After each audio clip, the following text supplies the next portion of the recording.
Hello, my friends. Welcome back to Desire Dialogues, the podcast where we get real, raw, and ridiculously turned on by the art of desire, connection, and turning up the heat in long-term love. I am your sex coach, Lauren, your go-to coach for low libido, boring sex ruts, and everything between the sheets. My friends, today we're going to dive into something spicy.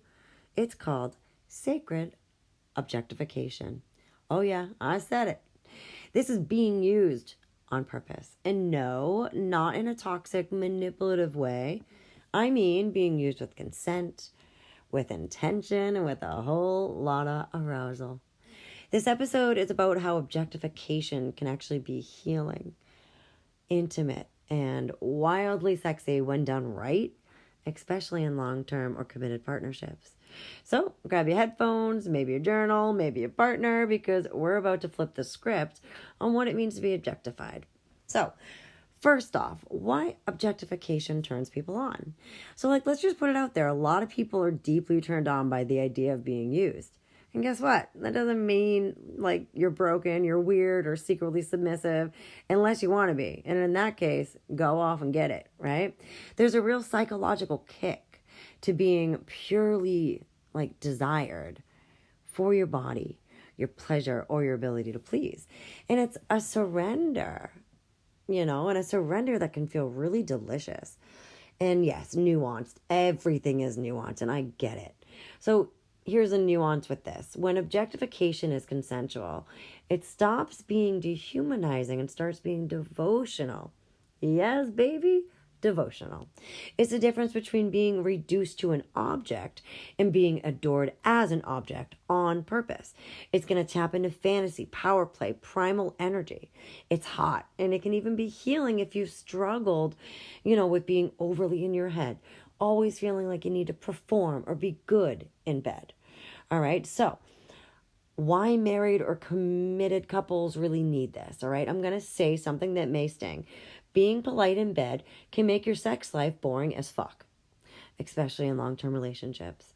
So many couples come to me saying, we love each other, but the spark's gone, right? When I dig a little deeper, it's because they're being too nice in bed, too equal, too careful. But my friend, sex isn't supposed to be fair and balanced. Sometimes it's supposed to be primal, wild, uneven. Sacred objectification invites you to throw out the polite script and say, tonight you're just my plaything, my little toy, my object of pleasure. And here's a kicker. It's safe to do that in a loving, trusting relationship, right? And in fact, I argue it's one of the only places that you can safely objectify or be objectified because it's built on mutual respect, care, and oh yeah, baby, consent. So when you know your partner loves you deeply, being treated like a sex object becomes freedom, not degradation. So how do we play with sacred objectification, right? How do you do this without getting awkward or feeling forced, all right? Start with fantasy. Try dirty talk that leans a little bit into it, right? You're just here to make me come tonight. Look at you, desperate for me to use you. Play with energetic roles, right? Like one partner can take the lead, the other submits. Not in a BDSM way, unless that's your thing, but even just energetically, right? You can even ritualize it, set the scene, candles, playlist, maybe even set a little intention before you play. Tonight, I release control and become your object of pleasure. So you're going to set boundaries, right? You need to talk about what feels good, what's off limits.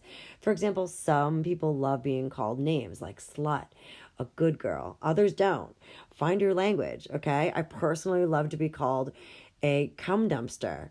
Literally, I'm so sorry for my mother listening to this, but it's just, dude, what is it, Completely degrading, and I fucking love it. And guess what? There's only a few people who are able to say that to me in that space because I trust them. So, always, find your language, okay? Super important, too. Include aftercare. So, it could be debriefing, checking in the next day. It could be cuddling. The sacred part of sacred objectification, it's the care and intentionality behind it. The thing is, there's some examples that I'll give my clients, right? One partner will lie back and say, use me. No touching, no initiation, just receiving. And then another sets up a scene where they're on display for their partner, told to look pretty and stay still while their partner explores them. Or try a switch night where one of you is the object and one of you is the owner, and then you flip the roles the next time. Really important too. Let's bring it home with some coaching reflection. I want you to go ahead, grab a journal if you need it, right? Pause this up. Ask yourself, when do I feel safe enough to surrender? Ask yourself, what kinds of objectification feel hot to me? And what kind of objectification feels really off limits to me? Am I craving to be worshipped, ravished, or used? Am I craving to use my partner in a loving, sexy way? And hey, this is where healing and pleasure hold hands. You're allowed to want this. You're allowed to play with this. Your relationship can hold it, right? Especially when you both agree that being used is really just another way of being seen and another way of being savored, right? All right, my friends, that is it for today's episode of Desire Dialogues. If this topic got you hot, curious, and maybe even nervous, that's good. It means we hit something real. So if you're curious how to bring this into your relationship, or you want support navigating kink, fantasy, or simply reconnecting with your erotic self, hit me up. My coaching is all about taking you from low libido, lukewarm connection, to really juicy turned-on intimacy, really juicy turned-on sex, authentically, that feels like you. So I'd love it if you gave me a share, gave me a follow, and just drop a rating if this episode kind of lit you up. I'd love to hear your thoughts. DM me on any social platform. Send me an email. I love stories. I love questions. And I love topic suggestions for future episodes. So my friends, until next time, stay turned on, stay tuned in, and totally worthy of wild, sacred pleasure. Ooh, and speaking of pleasure, definitely check out my VIP membership program called the Pleasure Collective.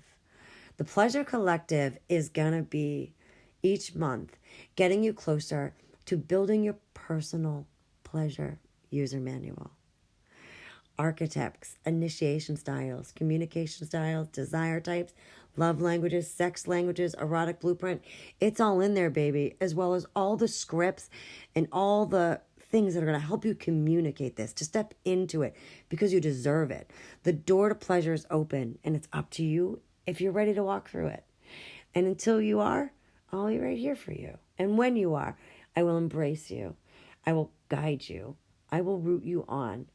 Your pleasure is my purpose, my friends. And your pleasure is your birthright. Until then, talk soon.